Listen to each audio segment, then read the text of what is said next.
The arrival title, The Fleet of Shadows. The story opens with a massive alien fleet appearing at the edge of Earth's solar system.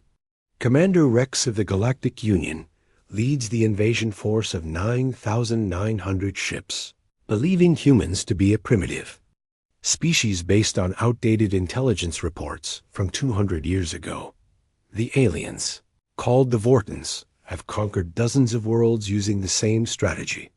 Their ships are sleek, black vessels equipped with plasma cannons and energy shields.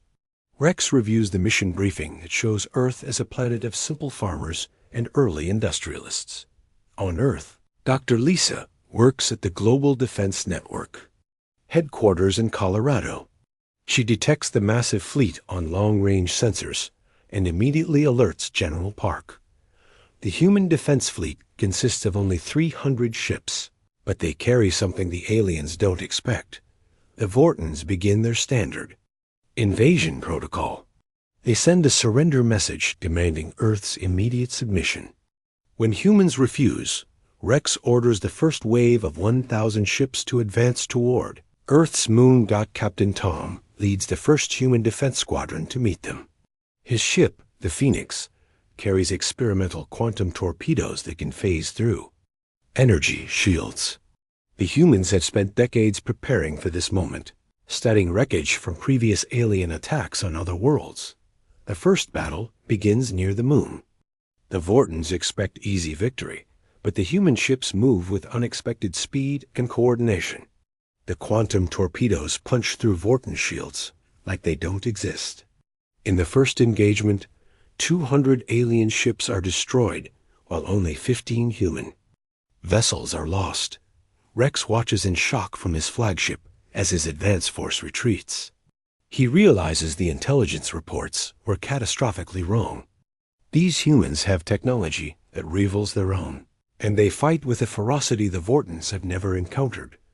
The part ends with Rex calling for reinforcements from the main fleet while Dr. Lisa coordinates Earth's defenses. She knows this is only the beginning of a much larger battle. The humans have prepared for decades, but facing nearly 10,000 enemy ships will test every strategy they've developed. The miscalculation title, Underestimating the Prey. Rex orders a full assault. With 3,000 ships, convinced that overwhelming numbers will crush human resistance. He splits his force into 3 groups targeting Earth's major population centers: North America, Europe, and Asia. The Vortons have a rigid military structure based on their success against weaker civilizations. They follow predictable attack patterns that human strategists have studied from previous invasions. General Park exploits this knowledge, setting elaborate traps throughout Earth's orbital space. Captain Tom's squadron uses guerrilla tactics, appearing from behind asteroids and space debris to strike fast and disappear. The humans have turned their own space junked into weapons, launching clouds of metal fragments that tear through Vorton hull plating. Admiral Kane leads the European defense fleet in a brilliant maneuver. She pretends to retreat toward Earth's atmosphere, drawing 800 Vorton ships into a trap. Hidden human bases on the dark side of the moon launch a massive coordinated strike, destroying half the pursuing fleet. Meanwhile, Colonel Davis commands the Asian theater from a secret base in the asteroid belt. His forces use stealth technology to remain invisible until the last moment. They strike with such precision that entire Vorton squadrons are eliminated before they can send distress signals. Rex grows, increasingly frustrated as his forces suffer heavy losses. The Vortons excel at overwhelming primitive civilizations, but struggle against an enemy that fights back with equal technology and superior tactics. Their rigid command structure becomes a weakness as lower-ranking officers fear reporting failures to their superiors. The humans reveal their secret weapon, a network of quantum communication that allows instant coordination across vast distances. While Vorton ships rely on slower traditional communications, human forces act as a single unified entity. Dr. Lisa works tirelessly to analyze Vorten technology from recovered wreckage. She discovers that their ships have a critical flaw in their power systems. When overloaded, their reactors create a chain reaction that can destroy nearby vessels. The turning point comes when Captain Tom's squadron executes a daring raid on a Vorten supply convoy. They capture intact ships and technology, providing crucial intelligence about enemy weaknesses. The humans begin adapting Vorten weapons for their own use. By the end of this part, Rex has lost over 2,000 ships, while human casualties remain relatively light. The Vorten commander faces a choice: continue the failing assault or admit defeat to his superiors. Pride and fear of punishment drive him to escalate the conflict further. * The Trap Springs title. The hunters become the hunted. Rex, desperate to salvage the invasion, commits 5,000 ships to a final decisive battle. He plans to overwhelm Earth's defenses through sheer numbers, targeting the planet's surface directly to break human morale. The Vortens begin orbital bombardment of major cities, but their plasma beams strike powerful energy shields that humans have secretly installed. These shields, powered by fusion reactors buried deep underground, can withstand sustained alien attacks. General Park reveals humanity's master strategy. For months, they've been allowing certain Vorten ships to escape battles while secretly tracking them. Every retreat has led the aliens deeper into a carefully prepared killing field spanning the entire solar system. The humans activate their trap.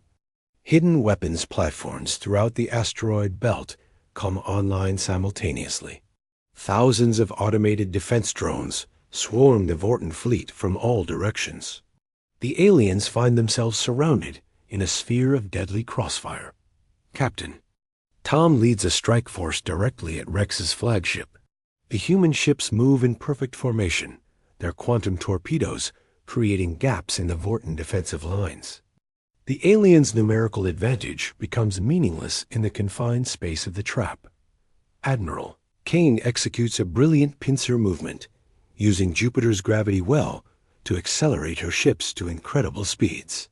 The Vortens cannot match this maneuver because their ships are too large and unwieldy. Hundreds of alien vessels are destroyed as they try to escape the trap. Rex realizes his entire invasion force is being systematically destroyed. The humans haven't just been defending. They've been herding the Vortens into predetermined positions. Every retreat, every tactical withdrawal has been part of a larger plan. The Vorten commander attempts to rally his remaining forces for a breakthrough. But human coordination is too perfect. Dr. Lisa's analysis of captured technology allows human weapons to target Vorten weak points with devastating accuracy. Colonel Davis leads the final assault on the Vorten rear guard. His forces use captured alien ships to approach undetected, then reveal themselves at point-blank range. The psychological impact of seeing their own vessels turned against them breaks Vorten morale. The battle reaches its climax as Rex's flagship comes under direct attack. Captain Tom's squadron surrounds the massive vessel, their quantum torpedoes systematically destroying its weapon systems. The Vorten commander watches helplessly as his fleet disintegrates around him. By the end of this part, only 500 Vorten ships remain operational. Rex faces the unthinkable reality that his supposedly superior force has been outmaneuvered and outfought by the primitive humans. The invasion has become a massacre. The Reckoning title. The Last Stand. With his fleet in ruins, Rex makes a desperate decision. He orders his remaining 500 ships to converge on Earth's surface for a final suicidal assault. If the Vortens cannot conquer the planet, they will try to destroy it completely. The aliens activate their most powerful weapons, planet-killer bombs designed to crack worlds apart. Rex believes that even if he fails, he can at least deny the humans their victory by making Earth uninhabitable. General Park anticipates this final gambit. Human forces have prepared for this exact scenario, knowing that desperate enemies often resort to total destruction. The real test of Earth's defenses is about to begin. The remaining Vorten ships plunge toward Earth's atmosphere in a coordinated suicide run. Their shields glow white-hot as they punch through the planet's defensive perimeter. Human interceptors rise to meet them, but the aliens are beyond caring about losses. Captain Tom leads a desperate chase through Earth's upper atmosphere. His squadron must stop the planet-killer bombs before they reach the surface. The quantum torpedoes prove less effective in atmospheric combat, forcing the humans to rely on conventional weapons. Dr. Lisa works frantically to find a solution. Her analysis reveals that the planet-killer bombs use unstable quantum cores that can be disrupted by specific electromagnetic frequencies. She broadcasts this information to all human forces, just as the bombs begin their final descent. Admiral Kane coordinates a global response. Human ships position themselves directly in the path of the falling bombs, using their own hulls as shields to protect population centers below. The sacrifice of these brave crews saves millions of lives. The final battle takes place in Earth's skies above major cities. Vorten ships crash into buildings and mountains, their death throes causing massive explosions. Human forces fight desperately to minimize civilian casualties while stopping the suicide attacks. Rex's flagship makes a final run at the Global Defense Network headquarters. He believes that destroying Earth's command center will cripple human resistance. Captain Ton's squadron intercepts him in a fierce dogfight above the Colorado Mountains. The electromagnetic pulse weapon works perfectly. As the planet-killer bombs approach their targets, human ships broadcast Dr. Lisa's frequency, causing the quantum cores to destabilize. The bombs explode harmlessly in the upper atmosphere, creating brilliant auroras instead of destruction. Colonel Davis leads ground forces in hunting down crashed Vorten survivors. The aliens fight fiercely even in defeat, but their numbers are too few to pose a serious threat. Most choose to die fighting rather than surrender. By the end of this part, only 50 Vorten ships remain intact. Rex's flagship is badly damaged, and he faces the bitter reality that his invasion has failed completely. The humans have not only survived, but proven themselves to be formidable warriors. The survivor's title, 17 Ships of Shame. The battle ends with only 17 Vorten ships escaping Earth's solar system. These survivors carry the devastating news back to the Galactic Union. Humanity is not the primitive species they believed, but a dangerous adversary that destroyed nearly 10,000 ships. Rex's flagship limps away from Earth, its hull scarred by quantum torpedo strikes. The proud commander who had led the invasion now faces the humiliation of explaining his catastrophic failure to the Union Council. His military career is over, and he knows it. On Earth, the cleanup begins. General Park surveys the wreckage of the largest space battle in human history. Thousands of destroyed alien ships float in orbit, their technology ready to be salvaged and studied. The victory has come at a cost, but humanity has proven itself capable of defending its home. Dr. Lisa leads the effort to reverse engineer Vorten technology. The captured ships contain advanced propulsion systems, weapons, and communication. Devices that will accelerate human technological development by centuries. Earth will never again be vulnerable to alien invasion. Captain Tom receives a hero's welcome as he returns to Earth. His squadron's tactics will be studied in military academies for generations. The quantum torpedo technology that proves so effective against Vorten shields becomes the foundation for a new generation of human weapons. The surviving Vorten ships spread word throughout the galaxy about humanity's unexpected strength. Species that had considered invading Earth quietly abandoned their plans. The humans have earned a reputation as fierce defenders who should not be underestimated. Admiral Kane begins planning humanity's first interstellar expeditions. With captured Vorten technology. Humans can now travel to other star systems. A species that had been content to stay on their home world is ready to explore the galaxy. Rex arrives at the Union Council headquarters to face judgment for his failure.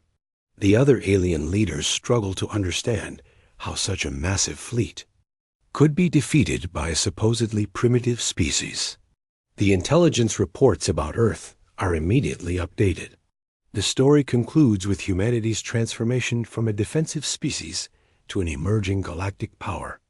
The aliens who had come to conquer Earth have inadvertently provided the technology and motivation for humans to reach for the stars.